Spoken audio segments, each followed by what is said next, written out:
बिस्मिल्लाहिर्रहमानिर्रहीम। अस्सलाम वालेकुम दोस्तों, उम्मीद करता हूँ आप सब लोग ठीक ठाक होंगे। अच्छा, आज की वीडियो 4 टॉपिक्स पे है। आप टॉपिक सुन लें, अगर तो ये टॉपिक्स आपसे रिलेटेड हैं आप वीडियो को देखते रहे, अदरवाइज आप वीडियो को स्किप कर सकते हैं। पहली तो न्यूज़ ये है कि आपको दुबई से निकलना पड़ सकता है। क्यों, ये मैं आपको बताता हूँ। और दूसरे नंबर पे हमारे पास अपडेट है, आप यूरोप में वर्क परमिट लेना चाहते हैं। इसकी एक बहुत यूनिक ट्रिक है जो मैंने बहुत पहले बताई थी और बहुत सारे लोगों ने इस ट्रिक को यूज़ करते हुए इटली का वर्क परमिट लिया था। तो ये ट्रिक मैं आज आपसे शेयर करूंगा। नंबर 3 शेंजन कंट्रीज़ के हवाले से है और शेंजन कंट्री में क्रोएशिया से रिलेटेड है। क्रोएशिया के लिए अच्छी खबर है, रोमानिया बुल्गारिया के लिए एक बुरी न्यूज़ भी है, एक अच्छी न्यूज़ भी है। और आपके लिए क्या बुरी अच्छी न्यूज़ है ये भी आपसे शेयर करूंगा, आपको इससे क्या फ़ायदा हो सकता है इन न्यूज़ से, ठीक है। अच्छा, इसके अलावा आखिरी जो है वो आप लोगों से रिलेटेड है, पाकिस्तानियों से रिलेटेड है। पाकिस्तानी लोगों ने एम्बेसी को इतना बदनाम किया हुआ है, क्यों किया हुआ है वो मैं आपको बताता हूँ अभी। अच्छा, सबसे पहले आते हैं दुबई की तरफ। दुबई जो है ना, इसने अपनी वीज़ा एक्सटेंशन खत्म कर दी। अगर आप दुबई में टूरिस्ट वीज़ा पे मौजूद हैं, आपका वीज़ा पहले क्या होता था कि आपका वीज़ा अगर ख़त्म हो जाता है आप वहीं पे बैठे रीन्यू कर सकते हैं अपना वीज़ा, उसको अपडेट कर सकते हैं अगर आपका वीज़ा ख़त्म हो रहा है। लेकिन अभी दुबई ने रूल चेंज कर दिए हैं। I don't know, I think ये फ्लाइट्स ने मतलब इनके साथ कुछ किया है। फ्लाई दुबई है, PIA है और बहुत सारी फ़्लाइट्स हैं यार। मैं किसी को स्पेशली मतलब टारगेट नहीं कर रहा, बहुत सारी फ़्लाइट्स हैं। मे बी, ये मुझे लगता है, ऐसा मे बी ना हुआ हो, लेकिन मुझे लगता है कि फ़्लाइट्स कंपनीज़ ने कहा है कि भाई आप वीज़ा को यहीं पे एक्सटेंड कर देते हैं तो बंदा वापस आता ही नहीं, हमारी फ़्लाइट ही नहीं फिर यूज़ होती। आप ऐसा करें, वीज़ा ख़त्म करें ताकि बंदा वापस अपने मुल्क जाए, वहाँ से वीज़ा लगवाए, दोबारा हमारी फ़्लाइट लेके आपके मुल्क में आए, ठीक है ना। तो ये इस वजह से दुबई ने, आई थिंक, बाकी अब पता नहीं क्यों, मेन डीपली क्या चीज़ है इस पर मैंने रिसर्च खास नहीं की, लेकिन दुबई ने अब वीज़ा एक्सटेंशन ख़त्म कर दिया। अगर आप दुबई में मौजूद हैं या फिर आप जाने वाले हैं तो इस बात को ख्याल रखिएगा कि अगर आपका वीज़ा एक्सपायर हो रहा है और आप वहाँ पे बैठ के उसको रीन्यू करना चाहते हैं तो नहीं होगा, आपको दोबारा वापस आना पड़ेगा अपने कंट्री में और दोबारा वहाँ से वीज़ा लगवा के आपको फ़्लाइट लेके दोबारा एंटर होना पड़ेगा दुबई में। तो ये एक नया रूल है दुबई का, तो इसलिए आपको दुबई छोड़ना पड़ सकता है अगर आपका वीज़ा एक्सपायर हो रहा है। दूसरी हमारे पास अपडेट है क्रोएशिया से रिलेटेड, क्रोएशिया, रोमानिया, बुल्गारिया से रिलेटेड। अच्छा, एक मज़े की आपको मैं बात बताता हूँ। सबसे पहली चीज़ तो ये कि क्रोएशिया शेंजन कंट्रीज़ में दाखिल हो चुका है जनवरी से। अभी तो वहाँ पे कोना चल रही है करेंसी, लेकिन कोना करेंसी उनकी क्रोएशिया की अपनी ऑफिशियल करेंसी है, लेकिन 1 जनवरी 2023 से जो है वो वहाँ पे यूरोज चलना शुरू हो जाएंगे, मतलब वो प्रॉपर शेंजन में दाखिल हो चुका है। आपको पता था पहले 26 कंट्रीज थे शेंजन में, अब 27 हो चुके हैं, ठीक है। ऑफिशियल ये अनाउंसमेंट हो चुकी है, डिस्क्रिप्शन में इसका लिंक आपको मिल जाएगा। रोमानिया और बुल्गारिया को जो है वो उन्होंने रिफ्यूज़ कर दिया है शेंजन ने। अब वो शेंजन दाखिल, फिलहाल शेंजन में रोमानिया और बुल्गारिया दाखिल नहीं हो रहे। 2023 में भी कोई अपडेट नहीं है कि वो दाखिल होंगे कि नहीं, लेकिन जो क्रोएशिया है वो दाखिल हो चुका है। अच्छा, एक मज़े की बात यह है कि क्रोएशिया जो है ना, ये यूरोपीय यूनियन का पार्ट भी रोमानिया बुल्गारिया के बाद बना है। मतलब रोमानिया और बुल्गारिया जो है ना वो यूरोपीय यूनियन का पार्ट पहले बन चुके थे, क्रोएशिया से पहले यूरोपीय यूनियन का पार्ट रह रहे हैं। मतलब बहुत देर हो गई है इनको यूरोपीय यूनियन का पार्ट बने हुए। क्रोएशिया आया भी इनके बाद है यूरोपीय यूनियन के पार्ट में और शेंजन में भी जल्दी दाखिल हो गया। इसके कुछ रीजंस हैं। रीजंस ऑब्वियसली ये है कि क्रोएशिया में बहुत कम लोग जाते हैं, चाहे वो पाकिस्तानी, इंडियन, एशियंस है, यूरोपियन है। बहुत कम लोग क्रोएशिया का वीज़ा अप्लाई करते हैं और बहुत कम लोग वहाँ पे इमिग्रेट करते हैं। कुछ जाते भी है तो गिने चुने जाते हैं जो टूर करके वापस आ जाते हैं। कोई भी लोग सेटलमेंट के लिए नहीं वहाँ पे जाते, वर्क परमिट के लिए या जॉब के लिए बहुत कम लोग जाते थे, मतलब 100 में से 10 से 15%। तो क्या है कि वहाँ पे इलीगल इमिग्रेंट्स की तादाद बहुत कम है, क्योंकि लोग जाते ही नहीं है वर्क परमिट के सिलसिले से। बहुत सा, हर बंदे को इटली है जी, रोमानिया है, अपना स्पेन है, जर्मनी, बड़े बड़े कंट्रीज है, क्रोएशिया, लाटविया, लिथुआनिया, इन कंट्रीज का बहुत कम लोगों को पता है मेजोरिटी में। तो लोग इन कंट्रीज की तरफ रुझान कम करते हैं। तो इलीगल इमिग्रेंट्स की तादाद यहाँ पे कम है, इसलिए वो इजीली शेंजन में दाखिल हो चुका है। अब 1 जनवरी से यहाँ पे यूरो भी चल जाएगा, जो क्रोएशिया अपने बॉर्डर्स भी शेंजन के लिए ओपन कर देगा। शेंजन में प्रॉपरली क्रोएशिया दाखिल हो चुका है। अब बुल्गारिया और जो रोमानिया ना, यहाँ पे क्या था कि लोग ये वर्क परमिट, बहुत तादाद में लोग गए, हज़ारों लाखों की तादाद में लोग गए रोमानिया में वर्क परमिट पे, बुल्गारिया, रोमानिया, सर्बिया वगैरह में। तो यहाँ से लोग क्या करते थे, ऑस्ट्रिया जाते हैं, क्योंकि अगर आप रोमानिया चले जाते हैं ना तो यहाँ से, मैं रिकमेंड नहीं करता, लेकिन मैं आपको एक जनरल इन्फॉर्मेशन दे रहा हूँ कि यहाँ से इलीगल शेंजन में दाखिल होना बहुत इजी होता है। समझ ले आप 90% शेंजन में पहुँच चुके हैं अगर आप रोमानिया चले जाते हैं, वहाँ से फिर शेंजन में दाखिल होना इजी है, इतना मुश्किल नहीं है। तो क्या होता था कि यहाँ से लोग रोमानिया जाते हैं वर्क परमिट पे, वहाँ से फिर इलीगल मूव होके ऑस्ट्रिया जाते हैं, ऑस्ट्रिया से पुर्तगाल जाते हैं पेपर लेके, शेंजन में चले जाते हैं। तो उन्होंने देखा कि यार इन कंट्रीज से इलीगल इमिग्रेंट्स की तादाद बहुत ज़्यादा है, इसलिए उन्होंने फिलहाल इनको रिफ्यूज़ कर दिया है। इसके अलावा यूरोपीय यूनियन ने एक और अपडेट दी है कि मे बी इन फ्यूचर मतलब रोमानिया और बुल्गारिया ने सारी जो उनकी टर्म्स एंड कंडीशंस थी वो उनको फॉलो किया है, पूरा भी किया है। लेकिन ये एक चीज़ थी जिसपे रोमानिया और बुल्गारिया जब भी इन चीज़ों पे कंट्रोल कर लेंगे इलीगल इमिग्रेंट्स को, तो फिर जो है अपने बॉर्डर पे थोड़ी सी रिस्ट्रिक्शन कर लेंगे, उसके बाद इनको शेंजन में दाखिल कर लिया जाएगा। अब आप लोगों को इससे क्या फ़ायदा होगा, मैंने आपको बताया था कि आप लोगों को भी इससे फ़ायदा होगा। आप लोगों को ये फ़ायदा होगा कि अगर आप शेंजन का वीज़ा अप्लाई करना चाह रहे हैं तो आप अगर एम्बेसी आपके जो होम कंट्री में मौजूद है, मतलब आप इजीली अप्लाई कर सकते हैं, तो आप क्रोएशिया का वीज़ा अप्लाई करें। क्रोएशिया जो है वो उसने एक तो शेंजन में दाखिल हो चुका है, वीज़ा रेशो बहुत अच्छा है शेंजन के दूसरे कंट्रीज़ की निस्बत। जैसे हंगरी जो है ना, नया जब ये शेंजन में आया था ना, इसने बहुत वीज़ा इशू किए थे। इसी तरह आपको भी जब नया शेंजन में दाखिल हो रहा है तो ये भी कोशिश करेगा ज़्यादा मैक्सिमम वीज़ा इशू करे और अपना जो है वो एक सेटअप यहाँ पे बनाए शेंजन में, ठीक है। तो आप क्रोएशिया का वीज़ा अप्लाई करें, इंशाल्लाह काफ़ी ज़्यादा चांसेस होंगे आपको वीज़ा मिलने के। अच्छा, अब आते हैं वीडियो के ऐसे पार्ट की तरफ जो कि मोस्ट इंपॉर्टेंट है, मतलब आप वर्क परमिट कैसे ले सकते हैं अगर आप ऑनलाइन जॉब्स अप्लाई कर रहे हैं।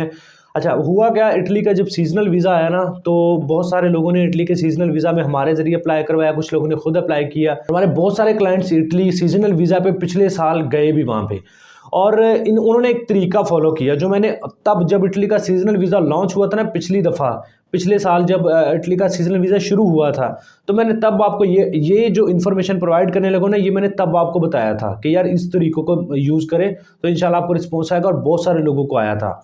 अभी इटली का सीजनल वीज़ा दोबारा रीओपन होने वाला है, ये आई थिंक नेक्स्ट 1 से 2 महीने के अंदर अंदर ये सीजनल वीज़ा ओपन होगा। और इटली के सीजनल वीज़ा की मैंने मिसाल इसलिए दी है कि आपको समझ आ जाए, ठीक है ना, कि रिस्पॉन्स इस तरीके के ज़रिए आएगा। अच्छा, आपने करना क्या है, अगर आप ऑनलाइन जॉब्स में अप्लाई करना चाहते हैं, हमारे ज़रिए करवाना चाहते हैं या खुद करना चाहते हैं, जर्मनी में जॉब्स के लिए अप्लाई करना चाहते हैं, स्पेन में करना चाहते हैं, मतलब ऐसे कंट्रीज जिनकी ऑफिशियल लैंग्वेज इंग्लिश नहीं है, तो आपने क्या करना है, आपने अपना CV और कवर लेटर एक तो इंग्लिश में बनाएं और दूसरा उस कंट्री की ऑफिशियल लैंग्वेज में बनाएं। ये मैंने पहले भी आपसे बहुत देर पहले भी आपसे ये मेथड शेयर किया था कि यार आप मिसाल के तौर पे मैं जर्मनी में अप्लाई कर रहा हूँ, तो मुझे क्या करना चाहिए, मुझे एक CV cover letter German language में बनाना चाहिए, एक मुझे इंग्लिश में बनाना चाहिए। क्यों बनाना चाहिए ये भी आगे बताता हूँ। मुझे इटली में अप्लाई करना है, मुझे एक CV cover letter Italian language में बनाना चाहिए, एक इंग्लिश में बनाना चाहिए। मुझे स्पेन में अप्लाई करना है, मुझे एक, आप समझ रहे हैं ना चीज़ें, एक मुझे CV कवर लेटर इंग्लिश में बनाना चाहिए, एक स्पेनिश लैंग्वेज में बनाना चाहिए। अब इसका फ़ायदा क्या है, इसका फ़ायदा यह है कि फॉर एग्जांपल अब पिछली दफ़ा क्या हुआ था कि जब इटली का सीजनल वीज़ा आया था ना, तो मैंने आपको बताया था कि ज़रूरी नहीं है कि इटली के ऐसे एम्प्लॉयर्स भी हैं जिनकी बहुत ज़्यादा प्रॉपर्टी है, जिनको बहुत ज़्यादा वर्कर्स की ज़रूरत है, लेकिन वो पढ़े लिखे नहीं है इतने। उनको अपनी ऑफिशियल, जैसे अज़रबैजान आप चले जाएँ ना, अज़रबैजान में बहुत एजुकेटेड लोग हैं, लेकिन वो अपनी लैंग्वेज को प्रेफर करते हैं। वो इंग्लिश आपको कभी भी अज़रबैजान में इंग्लिश आपको ना होने के बराबर दिखेगी। उनके बैंक्स में इंग्लिश नहीं चलती, उनके बैंक्स में अज़री लैंग्वेज चलती है। मतलब वो सारे कंट्रीज, ये मिसाल मैं आपको इसलिए दे रहा हूँ कि इसका मतलब ये नहीं है कि अगर मैं कह रहा हूँ आपको ये कह रहा हूँ कि इटली का अगर कोई एम्प्लॉयर है वो उसको इंग्लिश नहीं आती, तो इसका मतलब ये नहीं है कि वो अनएजुकेटेड है, वो पढ़ा लिखा है लेकिन वो अपनी ऑफिशियल लैंग्वेज में पढ़ा लिखा है। अब मिसाल के तौर पे जो आप इटली के सीजनल वीज़ा के लिए अप्लाई करते हैं, CV कवर लेटर बना के इंग्लिश में आप प्रॉपर उसको एक्सप्लेन करके अपनी कैटेगरीज को आप एक्सप्लेन करके CV कवर लेटर बनाते हैं, आप जॉब्स के लिए अप्लाई कर देते हैं सीजनल वीज़ा के लिए। अब जो एम्प्लॉयर है उसको इंग्लिश नहीं आती, उसने अपनी ऑफिशियल लैंग्वेज में सारे कोर्सेज किए हैं, पढ़ा लिखा अपनी ऑफिशियल इटालियन लैंग्वेज में, उसको इंग्लिश आती नहीं है, वो आपका CV कवर लेटर देखेगा ही नहीं, क्योंकि उसे समझ ही नहीं आएगी वो क्या उसमें पढ़ेगा, वो साइड पे कर देगा।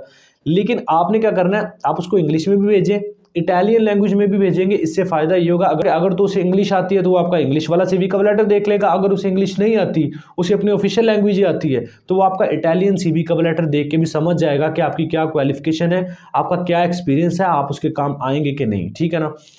इस तरह आप अपना CV कवर लेटर उस कंट्री की ऑफिशियल लैंग्वेज में भी बनाएं और इंग्लिश में भी बनाएं, तो फिर आप जॉब्स में अप्लाई करें, इंशाल्लाह आपको रिस्पॉन्स ज़रूर आएगा। अगर आप हमसे बनवाना चाहते हैं CV कवर लेटर इंग्लिश में भी और जिस कंट्री को टारगेट कर रहे हैं उस कंट्री की ऑफिशियल लैंग्वेज में भी, तो आप ये नंबर स्क्रीन पे चल रहा है, व्हाट्सएप पे मैसेज कर सकते हैं, ठीक है ना। आपने मैसेज करना है, कॉल आपकी नहीं उठाई जाएगी, और मैसेज करके 1 से 2 दिन का आपने वेट करना है, 1 से 2 दिन के अंदर अंदर इंशाल्लाह आपको रिप्लाई आ जाएगा। अब आते हैं एक ऐसे चौथे टॉपिक की तरफ, एम्बेसी अपॉइंटमेंट की तरफ, एम्बेसी को जो जलील किया हुआ है पाकिस्तानियों ने उसकी तरफ। मुझे बहुत बड़ा गिला है यार, सीरियसली। रिसेंटली क्या हुआ, मैंने पिछली एक वीडियो बनाई, मैंने आपको बताया कि आप अगर एजेंटों को लाखों रुपए देने की बजाय, मैं आपको बताया कि आप शेंजन का खुद विजिट वीज़ा अप्लाई करें, आप जाके पुर्तगाल की टीआरसी ले लें, आपको वहाँ पे 1-2 साल की टीआरसी मिल जाती है, सुकून से वहाँ पे रहें, आपको टेंशन ही नहीं है, लीगली रहे, ठीक है ना। आप किसी भी शेंजन कंट्री का विजिट वीज़ा अप्लाई करें। अब कमेंट सेक्शन में आके तकरीबन ये मुझे पता है भी 100 में से ना 5% लोग थे ऐसे, उन्होंने कमेंट सेक्शन 95% लोगों ने कहा हाँ बिल्कुल जी, एजेंटों के पास नहीं जाना चाहिए, ये एक प्रोफेशनल वे है और इसको हम यूज़ करेंगे। लेकिन 5% लोग ऐसे थे, 5% लोग ऐसे थे जिनका ख्याल जिन्होंने कमेंट सेक्शन में आकर पता क्या कहना शुरू कर दिया कि पुर्तगाल तो विजिट वीज़ा दे ही नहीं रहा, पुर्तगाल की तो अपॉइंटमेंट ही नहीं मिलती, ये है वो है। यार इतनी जहालत मतलब भरी हुई है ऐसे लोगों के अंदर। आप एक ये पता कौन लोग हैं जो एजेंट को पैसे देते हैं, मतलब 5-10 लाख रुपया दे दिया वीज़ा का, एजेंट खा गया पैसे, उसने अपॉइंटमेंट आपकी मतलब डाली नहीं है, बुक क्या होगी या उसने डाली नहीं है आपकी अपॉइंटमेंट, उसने आपको अपने पास एक पेपर बना के कह दिया जी आपकी अपॉइंटमेंट मिल ही नहीं रही। उस बंदे ने क्या किया, उसने उस एजेंट से पैसे भी अपने मरवा लिए, एजेंट ने उसकी अपॉइंटमेंट भी नहीं दी, एक अपने पास से पेपर बना के कह दिया आपकी अपॉइंटमेंट बुक ही नहीं हो रही, मिल ही नहीं रही। तो उसने क्या किया जी, उसने उस बंदे ने इतनी जहालत उसके अंदर है, उसने हर बंदे को कहना शुरू कर दिया जी पुर्तगाल की तो अपॉइंटमेंट ही नहीं मिल रही। अब मैं ऐसा नहीं कह रहा कि पुर्तगाल की अपॉइंटमेंट मिल रही है सारे वहाँ पे चले जाओ। यार देखो, मेरा मकसद ये नहीं होता कि मैं आपको कहूँ कि मैं मिसाल के तौर पे मैंने आपको बताया कि पुर्तगाल की टीआरसी मिल रही है, आप पुर्तगाल पे जाके अपना टीआरसी अप्लाई कर लें विजिट पे जाके। अब मेरा ये तो मतलब नहीं है ना कि आप सारी बंदे पुर्तगाल चले जाएं, पुर्तगाल का विजिट वीज़ा अप्लाई करें। मैंने आपको ये कहा था कि शेंजन के किसी भी कंट्री का जिसका इजीली वीज़ा मिल रहा है उसका वीज़ा आप अप्लाई करें, उस वीज़ा पे शेंजन वीज़ा मिलेगा, आप उस वीज़ा पे पुर्तगाल मूव हो जाए। सिंपल सी चीज़ है, इसमें ये तो मतलब बनता ही नहीं। और फिर मेरा इरादा पता क्या था, मैंने अभी एक दो और दोस्त बैठे हुए हैं, इनसे मैंने डिस्कस किया, मैंने कहा यार ये पाकिस्तान मतलब ये ऐसे जो लोग हैं ना, ये यार जहालत भरी हुई है, ये काम छोड़ो, इन्होंने एजेंटों से लूटना है, क्योंकि ये लोग चाहते हैं कि एक पासपोर्ट हो, एक आईडी कार्ड लगे, वो 15-20 लाख रुपया दें और हम यूरोप चले जाएं। तो मैंने कहा यार इनको समझाने का कोई फ़ायदा नहीं है, वीडियो को यहीं पे जितनी बन गई ठीक है, जिनको फ़ायदा उठाना उठाएं, तो इसको यहीं पे स्टॉप करते हैं और हम इंटरनेशनल ट्रैवलिंग शुरू करते हैं। तो हालांकि मैं बहुत सारे कंट्रीज़ में ऑलरेडी ट्रैवल कर चुका हूँ। बहुत सारे लोग आप में से ये सोचते होंगे कि मैं खुद क्यों नहीं ट्रैवल करता। अल्हम्दुलिल्लाह यूरोप से ज़्यादा अर्निंग मैं यहाँ पे बैठा कर रहा हूँ। मैं एक फ्रीलांसर हूँ, तो मुझे अल्हम्दुलिल्लाह अच्छी खासी अर्निंग होती है। मैं अमेरिका से भी ज़्यादा पैसा कमा रहा हूँ। अमेरिका अगर मैं चला जाऊँ ना, वहाँ पर जॉब करूँ और वहाँ से जितना पैसा कमा सकूँ उससे डबल पैसा मैं यहाँ पर कमा रहा हूँ। तो मुझे ज़रूरत नहीं है किसी भी यूरोपियन कंट्री में जाने की। मेरा जहन था, मेरा इरादा था कि इंटरनेशनल ट्रैवलिंग शुरू करें, ये वीज़ा इन्फॉर्मेशन इनको ना दी जाए क्योंकि इन्होंने फ़ायदा उठाना नहीं है और ये इसी तरह जहालत लोगों के अंदर भरी हुई है। और हालांकि एक बात देखें यार, मिसाल के तौर पे अब इटली ने पाकिस्तान में एम्बेसी खोली है, उनकी अपॉइंटमेंट भी ओपन है, उनकी वीज़ा इमिग्रेशन भी ओपन है, सारा कुछ ओपन है। अगर आप वहाँ पे आपकी प्रोफाइल के अंदर मसला है तो इसका मतलब ये नहीं कि एम्बेसी को आप जलील करते रहें कि जी एम्बेसी में मसला है, एम्बेसी ने अपॉइंटमेंट दे रही, एम्बेसी ने ये कर रही, एम्बेसी सब कुछ कर रही है। एम्बेसी कह रही है आपकी करतूत हो, आपकी फाइल बनी हो, हम आपको फिर वीज़ा देंगे। एम्बेसी ये नहीं कह रही कि जैसी तैसी फाइल है आप लेके आ जाए, हम आपको रिजेक्ट कर दें और आप फैलाना शुरू कर दें जी एम्बेसी ने वीज़ा दे रही। एम्बेसी का मसला है। मतलब यार एक अजीब सोच है कि मेरी प्रोफाइल ठीक है, मेरे पास 3 लाख 4 लाख बैलेंस है वो ठीक है, या 10 लाख बैलेंस है वो ठीक है, एम्बेसी में मसला है, एम्बेसी मुझसे पर्सनली कोई दुश्मनी रख रही है, मुझे वीज़ा नहीं दे रही। इस तरह की सोचे ना सोचा करें यार। एम्बेसी अगर ओपन है, इमिग्रेशन ओपन है, अपॉइंटमेंट ओपन है, इसका मतलब यह है कि आपके लिए ओपन है। एम्बेसी कहती है कि आप डॉक्यूमेंट्स लेके आए, हम देखेंगे, हम अगर हमें ठीक लगेंगे हम आपको वीज़ा दे देंगे। That's it. बहुत सारे पाकिस्तानी ले चुके हैं। अगर उन्होंने आपको वीज़ा ही नहीं देना, आपको अपॉइंटमेंट ही नहीं देनी, तो वो फिर वहाँ पे इमिग्रेशन खोल के क्यों बैठे हैं, वो इतना पैसा क्यों यहाँ पे लगा रहे हैं। फिर मैंने सोचा यार ये जो 2-3% लोग हैं ना, 5% लोग हैं जो कमेंट सेक्शन में आके कहते हैं जी नहीं अपॉइंटमेंट नहीं मिल रही, फ़ायदा नहीं है अप्लाई करने का। मुझे पता चल गया कि यार ये एजेंट है। एजेंटों को ना यहाँ से तकलीफ होती है कि यार हमारा पैसा हम इतना लूटते थे अवाम से, अब लोगों का अवेयरनेस आना शुरू हो गया, लोग अपने डॉक्यूमेंट्स उठाते हैं सीधा खुद एम्बेसी जाते हैं, हमें वो पूछते ही नहीं है। तो ये तकलीफ उनको जब एजेंटों को होती है ना, वो फिर वो कमेंट सेक्शन में आके निकालते हैं कि जी ऐसा कुछ भी नहीं है, फ़ायदा नहीं है अप्लाई करने का, मिलता नहीं है वीज़ा, ताकि वो एजेंटों के पास लोग जाए फिर लाखों रुपया दे के वीज़ा लें। तो एजेंटों को मेरा एक पैगाम है, आप जो मर्ज़ी करते रहें। आप जो मर्ज़ी आप सोचें कि जी मैं पैसा कमाने के लिए वीडियो बना रहा हूँ या मैं ये कंट्रोवर्सी कर रहा हूँ एजेंट्स के साथ, कोई जो मर्ज़ी यार दिल करता है सोचे। मैंने लोगों को इन्फॉर्मेशन देनी है, वीडियोस बनानी है, जिसको पसंद आएगी वो इससे फ़ायदा उठाएगा, जिसको नेगेटिव लेनी है वो नेगेटिव ले और हमेशा पाकिस्तान में बैठा रहे। मुझे कोई टेंशन नहीं है, मेरा काम है ये एक समझ ले कि सदका जारी है और मैं इसको जारी रखूंगा। अच्छा, अभी एक और सवाल है, एक लास्ट क्वेश्चन। इतनी लंबी वीडियो देख ली है ना, तो ये भी देख लीजिएगा। बहुत सारे लोगों के जहन में ये होता है कि जनाब ये आप यहाँ पे ऑफिस में बैठे हैं, आप यहाँ पे बैठे जो है वो इंफॉर्मेशन दे रहे हैं, आप खुद क्यों नहीं यूरोप जा रहे। मैंने आपको पहले भी अभी वीडियो में बताया कि मैं यूरोप अमेरिका से अच्छा पैसा कमा रहा हूँ। यहाँ पे पाकिस्तान में एक मैं फ्रीलांसर हूँ। फ्रीलांसर आप किसी से भी पूछ लें, अगर आपको नहीं पता फ्रीलांसर कितना पैसा कमाता है, मुझे आपको यकीन दिलवाने की या प्रूफ देने की ज़रूरत नहीं है। जिसको यकीन करना वो करे, जिसको नहीं करना वो ना करे। आप बहुत जगह ट्रैवलिंग की है यूरोपियन कंट्रीज़ में और बहुत जगह। जब मैं वीडियोज़ वगैरह नहीं बनाता था, मैं फ्रीलांसर था, यूट्यूबर नहीं था। दूसरे नंबर पर आपका क्वेश्चन होगा आप टूरिस्ट वीज़ा क्यों नहीं अप्लाई करते, विजिट करने चले जाएँ चले।